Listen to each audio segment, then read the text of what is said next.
পাকিস্তানের সঙ্গে ভারতের তুলনা টানা ঠিক নয়, লোকসভায় বার্তা রাহুল গান্ধীর। আমরা যে একটা ভয়ঙ্কর সময়ের মধ্য দিয়ে চলেছি, সেই সমস্যার সমাধানে কোনো পদক্ষেপের কথা বাজেটে বলা হয়নি। ভারতের সঙ্গে আমেরিকার বাণিজ্য চুক্তিও হয়েছে। আমেরিকা এবং চীনের যুদ্ধে মহামূল্যবান সম্পদ হলো ভারতীয় তথ্য। সবাই বলে জনসংখ্যা বৃদ্ধি অত্যন্ত বিপজ্জনক, আসলে তা নয়। পাকিস্তানের সঙ্গে ভারতের তুলনা টানা ঠিক নয়, ভারত আর পাকিস্তান এক নয়। আর কি বললেন রাহুল গান্ধী, শোনাবো। We are living in a world of intensifying geopolitical conflict.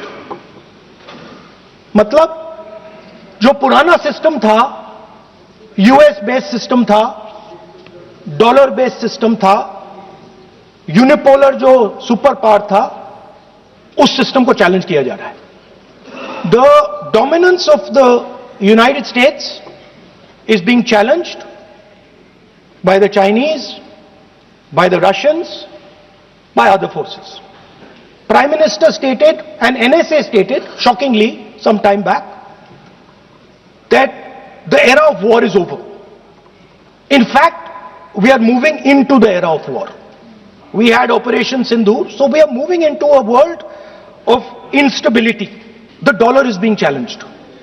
The central game, as my friends on the other side understand, is the dollar is being challenged, US supremacy is being challenged, and that is what you have said in your economic survey, and I agree with it.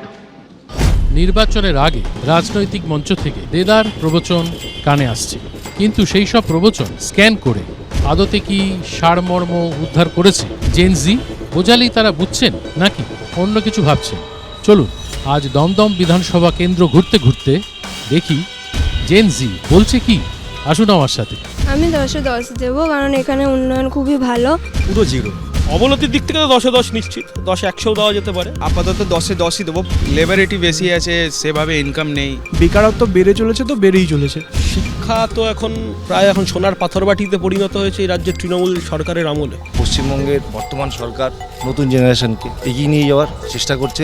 চাকরি নেই, 6000-এর উপরে বেশি শিল্পপতিরা, শিল্পীরা আজকে পশ্চিমবাংলা থেকে মুখ ফিরিয়েছে। কার দৌলতে, কাদের জন্য? সেই কর্মসংস্থান আরও বাড়ানোর জন্য যথেষ্ট পদক্ষেপ নিচ্ছেন। যুব সমাজ বলুন, ছাত্র সমাজ বলুন, আমার এলাকায় আমার পাড়ায় অনুকূল পরিস্থিতি নেই, সমস্তটাই প্রতিকূল। এখানে দাদাকে যখনই ডাকি তখনই আমাদের বাড়ির সামনে আসে, যখনই দরকার হয় তখনই পাই। উন্নতি তৃণমূল নেতাদের শুধু পকেটের উন্নতি, সাধারণ লোকের তো এখানে উন্নতি কিছু নেই।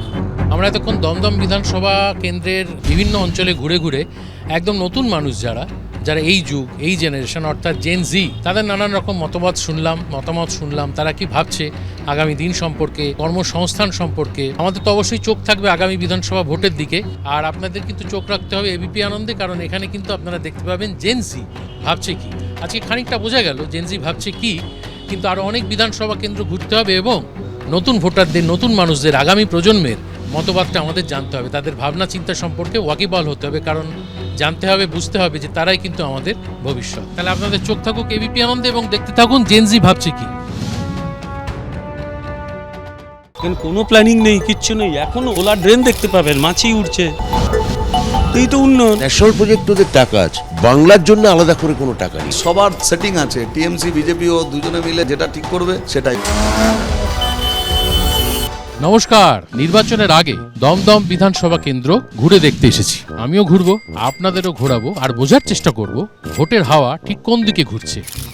ওভারঅল দারুণ কাজ হয়েছে। এই 10-এর মধ্যে আমি 1 নম্বরও আমি দেবো না। আমাদের এত ডেভেলপমেন্ট হয়েছে, আমাদের কিন্তু কোনো অভিযোগই নেই। যেটা দরকার সেটা আমাদের পাইনি। যতটুকু চাহিদা তার থেকে বেশিই পাচ্ছি। অবশ্যই আমাদেরকে ভাবতে হবে, ভাবতে বাধ্য করাচ্ছে। দমদম বিধানসভা কেন্দ্র দমদম লোকসভা কেন্দ্রের অন্তর্গত। দমদমে মোট 3টি পুরসভা আছে, উত্তর দমদম পুরসভা, দক্ষিণ দমদম পুরসভা আর দমদম পুরসভা। এর মধ্যে দমদম পুরসভার মোট 22টি ওয়ার্ড আর দক্ষিণ দমদম পুরসভার 1 থেকে 17 নম্বর ওয়ার্ড নিয়ে দমদম বিধানসভা কেন্দ্র।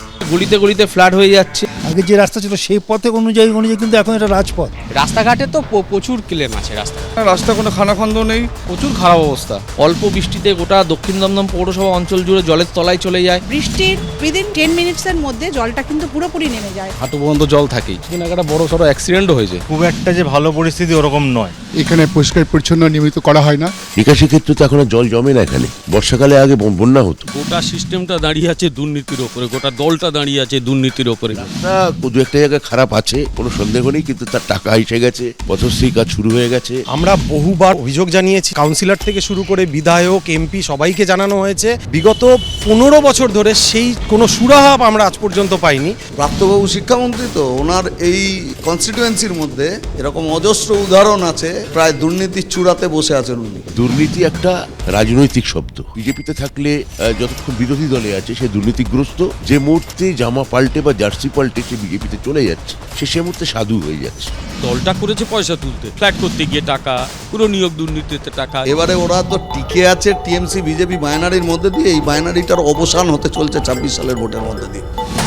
দমদম বিধানসভা কেন্দ্রের নির্বাচনী ইতিহাস বলছে 1951 সালে অর্থাৎ প্রথম নির্বাচনে দমদম বিধানসভা কেন্দ্রে জয়ী হয়েছিলেন জাতীয় কংগ্রেস প্রার্থী কানাইলাল দাস। মোট 10টি নির্বাচনে দমদম কেন্দ্রটি বামপন্থীদের হাতে গিয়েছিল। তারপর 2001-এ অরুণাভ ঘোষ প্রথমবার তৃণমূলকে এই কেন্দ্র থেকে জয়ের স্বাদ এনে দেন। 2011, 2016 এবং 2021 এই তিনটি নির্বাচনে তৃণমূলের টিকিটে টানা ব্যাটিং করে দমদম বিধানসভায় ম্যান অব দ্য ম্যাচ হওয়ার হ্যাটট্রিক করে ফেলেছেন কিন্তু শ্রী ব্রাত্য বসু। এখানে জল নিয়ে একটা প্রত্যেকবারই একটা সমস্যার কথা শুনি, আবার জলের সমস্যা সেটা সমাধানও করা হয়। এত ডেভেলপমেন্ট, সেই ডেভেলপমেন্টের জন্য আমার কোনো অভিযোগ নেই। এখানে জলাজমির ভরাট করে কোনো বিল্ডিং হয়েছে বলে আমি আমার এই 60 বছর বয়সে দেখিনি। একটার সাথে একটা বাড়ির সাথে একটা বাড়ি লাগোয়া, মাঝখানে জায়গা ছান নেই, অগ্নি নিরাপকের সেরকম কোনো ভালো ব্যবস্থা নেই। যদি কোনো সমস্যা হয় সেই সমস্যাগুলো থেকে মানুষ যাতে বেরিয়ে আসতে পারে তার কোনো বিকল্প ব্যবস্থাই নেই। এখানে বেআইনি নির্মাণে হাইকোর্ট অর্ডার করেছিল একটা বিল্ডিং ভেঙে দিতে হবে, ডিমোলিশন অর্ডার কোর্ট করছে। এরা মিউনিসিপ্যালিটি বসে বোর্ড মিটিংয়ে ঠিক করছে ওর কার্নিস ভেঙে দিলেই হবে, কিন্তু কোর্ট তো ডিমোলিশনের অর্ডার বলেছে। একটা ফ্ল্যাটে যদি আগুন লাগে থাকবে এই অঞ্চলগুলো, কিচ্ছু থাকবে না। জলাজমি বোঝানোর চেষ্টা মাঝে মাঝে হয়, পুলিশ প্রশাসন সতর্ক থাকে, আমরা সতর্ক থাকি, আমাদের স্থানীয় নেতৃত্ব সতর্ক থাকে, সেটা বন্ধ করাও হয়। গোটা পশ্চিমবাংলার মতো দমদম অতলে তলিয়ে গেছে। সরকারি বিদ্যালয়গুলো যেগুলো অলরেডি বন্ধ হয়ে গেছে, আর অনেক আছে যেগুলো অলরেডি বন্ধ হওয়ার দিকে দৌড়াচ্ছে। ডাক্তারবাবুরা সব শিক্ষা শেষ করে দিলেন, সরকারি শিক্ষা। মতিঝিল কমার্স কলেজ ব্যাংককে ভাড়া দিয়ে দিচ্ছে, ছাত্রছাত্রী নেই, ভাড়া দিচ্ছে। এখানে পাশে যে আইএলএস হসপিটাল আছে, নার্সিংহোম আছে, সেখানে কোনো বেড নেই। সরকারি হাসপাতালগুলোর অবস্থা তো একদমই খারাপ, স্বাস্থ্য ব্যবস্থা খুবই খারাপ। লোকে তো এখন বলছে সবকটা চোর, সবকটা চোর। মানুষ তো এদের বিরুদ্ধে ব্যবস্থা নেবে। ওটা রাজত্বটা ক্রিমিনালদের হাতে ডাক্তারবাবুরা তুলে দিয়েছেন। 2026-এর নতুন কিছু ভাবনা আমরা অবশ্যই ভাবব। 100 দিনের টাকা দেয়নি, কাজের টাকা দেয়নি, এনার্জিএসের টাকা দেয়নি, আবাস যোজনার টাকা দেয়নি, সমস্ত টাকা আটকে রেখেছে। কেন্দ্রীয় বঞ্চনার অভিযোগ এরা তোলে কারণ নিজেদের অন্যায়গুলোকে লেজিটিমাইজ করতে। এত মিথ্যে বললে 18 থেকে 12 হয়েছে, এখন 50-এ আটকে আছে, আস্তে আস্তে 25-ও হয়ে যেতে পারে। এত মিথ্যে বলা ভালো নয়। দুরন্ত ঘূর্ণির মতো ঘুরলাম সারাটা দিন, দমদমের এ প্রান্ত থেকে ও প্রান্ত চষে ফেলেও দম এখনো কিন্তু ফুরোয়নি।